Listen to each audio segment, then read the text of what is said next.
सुप्रभात बच्चों। ऑनलाइन कक्षा में आप सभी का स्वागत है। मैं मनोज साहू। आज मैं पढ़ाने जा रहा हूँ आप लोगों को कक्षा 7वीं के हिंदी पुस्तक के पाठ 19 शहीद बकरी। इस पाठ के लेखक है श्री अयोध्या प्रसाद गोयलीय। आइए इस पाठ के बारे में जानते हैं।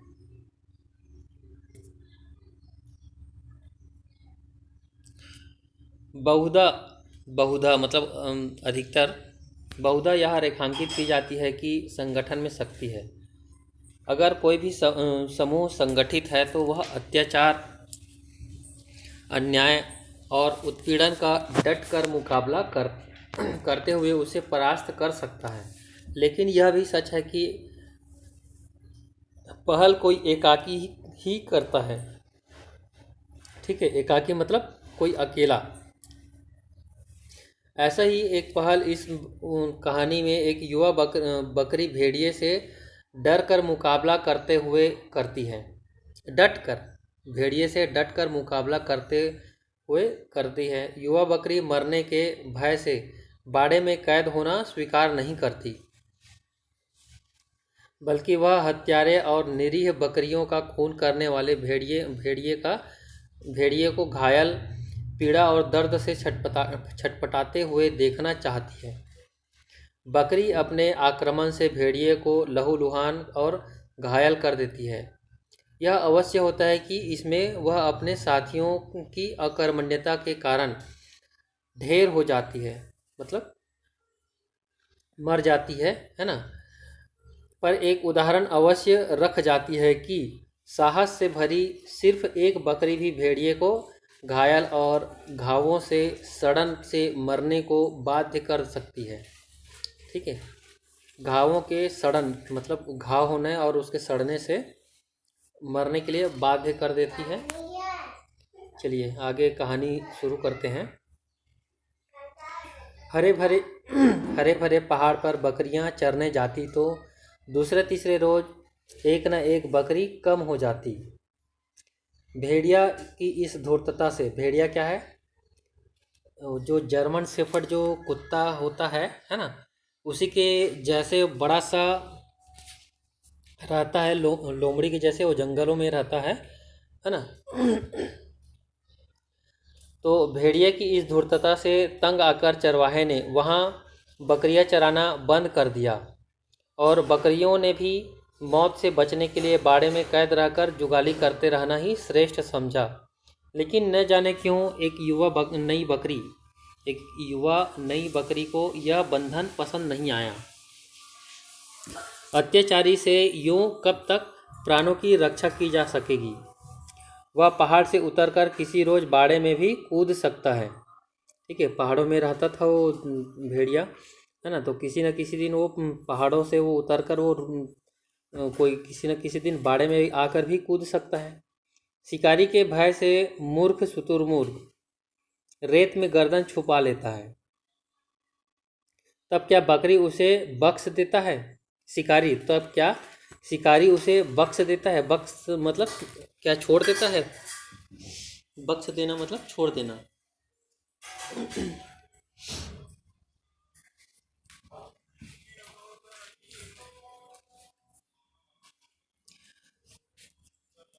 इन्हीं विचारों से ओत प्रोत मतलब इन्हीं विचारों से भरा पूरा वह हसरत भरी नज़रों से पर्वत की ओर देखती रहती।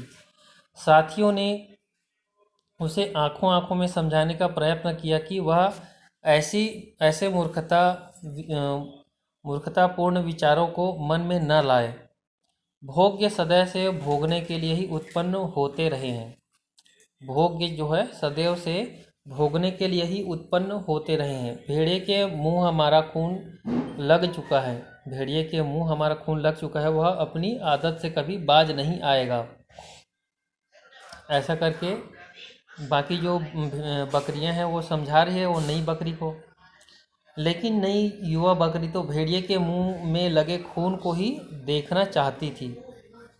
ठीक है, लेकिन जो नई युवा बकरी, युवा मतलब जवान, है ना, जो अभी अभी जवान हुई है ना, तो ऐसी नई युवा बकरी को तो भेड़िए के मुंह में लगे खून को ही देखना चाहती थी।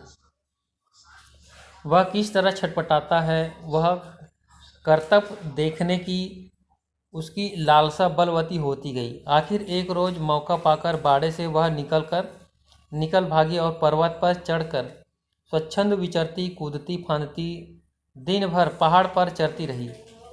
मनमानी कुलेलें भरती रहीं। कुलेलें भरना मतलब जो उछल उछल कर जो दौड़ती है ना, उसी को बोल रहे हैं कुलेलें करती रहीं। इधर उधर मतलब उछल कूद कर रही थी। भेड़िए को देखते ही उसे उत्सुकता भी बनी। भेड़िए को देखने की उसे उत्सुकता भी बनी रही, परंतु उसके दर्शन न हुए। छुटपुटा होने के लाचार छुटपुटा होने पर लाचार जब वह नीचे उतरने को बाध्य हुई तो रास्ते में दबे पांव भेड़िया आता हुआ दिखाई दिया। दबे पांव मतलब एकदम चुपचाप। उसकी रक्त रंजित आंखें मतलब उनके आंखों में उसको मारने के लिए लालाई दिखाई दे रही है ना। लपलपाती जीभ, जिस प्रकार से कुत्ते जो है हाँफते रहता है ना, जीभ को बाहर निकाल के, ठीक उसी प्रकार के लपलपाती जीभ और आक्रमणकारी चाल से वह सब कुछ समझ गई। भेड़िया मुस्कुराकर बोला, तुम बहुत सुंदर और प्यारी मालूम होती हो, है ना। क्या क्या बोल रहा है भेड़िया? तुम बहुत ही सुंदर और प्यारी मालूम होती हो। मुझे तुम्हारी जैसी साथिन की आवश्यकता थी। ठीक है, मुझे तुम्हारी जैसी साथिन मतलब साथिन की ज़रूरत थी। स्त्री है इसलिए साथिन, बकरी जो है स्त्रीलिंग है ना, इसलिए साथिन की आवश्यकता है करके बोल रहा है। मैं कई रोज से अकेलेपन महसूस कर रहा था। आओ तनिक साथ साथ पर्वतराज की सैर करें। सैर करना मतलब घूमना। बकरी को भेड़िए की बकवास सुनने का अवसर न था। ठीक है, बकरी को भेड़िए की बकवास सुनने का अवसर न था। उसने तनिक पीछे हटकर इतने जोर से टक्कर मारी कि असावधान भेड़िया संभल न सका। यदि बीच का भारी पत्थर उसे सहारा न देता तो औंधे मुंह नीचे गिर गया होता। ये देखिए किस प्रकार से बकरी जो है वो भेड़िए को मारती है और पीछे वो पत्थर में जाके गिर जाता है। जो पत्थर इधर दिखाई दे रहा है छोटा सा पहाड़ जैसे, है ना, वो अगर पत्थर नहीं रहता तो वो उल्टे मुंह ही गिरता वो भेड़िया, है ना। चलिए आगे देखते हैं। भेड़िए की जिंदगी में यह पहला अवसर था कि किन कर्तव्य मूढ़ सा, मतलब क्या करे ये उसको सूझ ही नहीं रहा है ना। इस स्थिति को बोलते हैं किन कर्तव्य विमूढ़। ठीक है, उसको मतलब कुछ सूझ ही नहीं रहा है। टक्कर खाकर अभी वह संभल भी ना पाया था कि बकरी के पैने सींग उसके सीने में इतने जोर से लगे कि वह चीख उठा।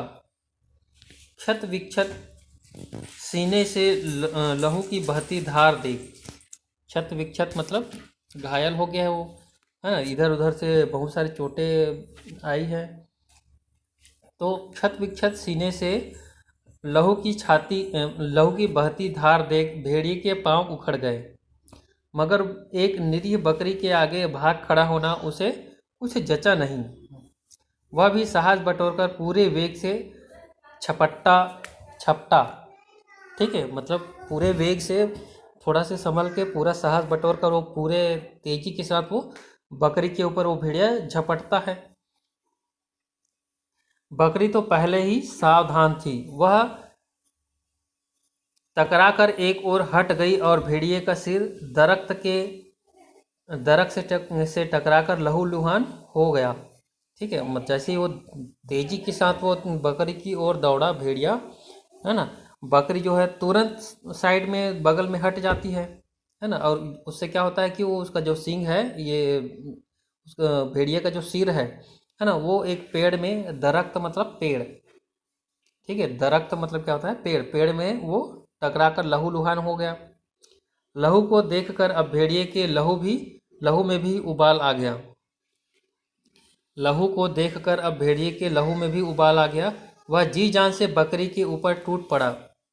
अकेली बकरी उसका कब तक मुकाबला करती। वह उसके दांव पेच देखने की लालसा और अपने अरमान पूरे कर चुकी थी। ठीक है, बकरी जो है वो उसके दांव पेच देखने की लालसा, किसके, भेड़िए के, और अपने अरमान पूरे कर चुकी थी। साथियों की अकर्मण्यता पर तरस खाती हुई बेचारी ढेर हो गई।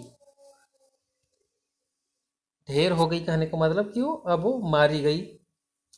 पेड़ पर बैठे हुए तोते ने मुस्कुराकर मैना से पूछा, भेड़िए से भिड़कर भला बकरी को क्या मिला, है ना। तो मैना ने सगर्व उत्तर दिया, मतलब गर्व पूर्वक उत्तर दिया, वही जो अत्याचारी का सामना करने पर पीड़ितों को मिलता है। ठीक है, बकरी मर जरूर गई। ठीक है, बकरी जो है मर जरूर गई, परंतु भेड़िए को घायल करके मरी। वह भी अब दूसरों से अत्याचार करने के लिए जीवित नहीं रह सकेगा। ठीक है, वो जो भेड़िया भी अब इतना घायल हो चुका है कि अब वो जिंदा नहीं रह पाएगा, जिंदा नहीं बच पाएगा। सीने और मस्तक के घाव उसे सड़ सड़ कर मरने को बाध्य करेंगे। काश बकरी की अन्य साथियों ने उसकी भावनाओं को समझा होता, छिपने के बजाय एक साथ वार किया होता, तो वे आज बाड़े में कैदी जीवन व्यतीत करने के बजाय पहाड़ पर निसंग और स्वच्छंद विचरती होती। तोता अपना सा मुंह लेकर चुपचाप शहीद बकरी की ओर देखने लगा।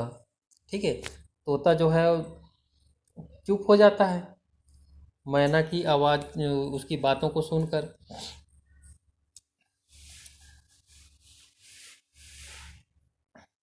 चलिए, यहाँ पर भाई हमको कोई अत्याचार कर रहा है ना, तो उसका हमको डटकर मुकाबला करना चाहिए, इसकी हमें यह सीख मिल रही है।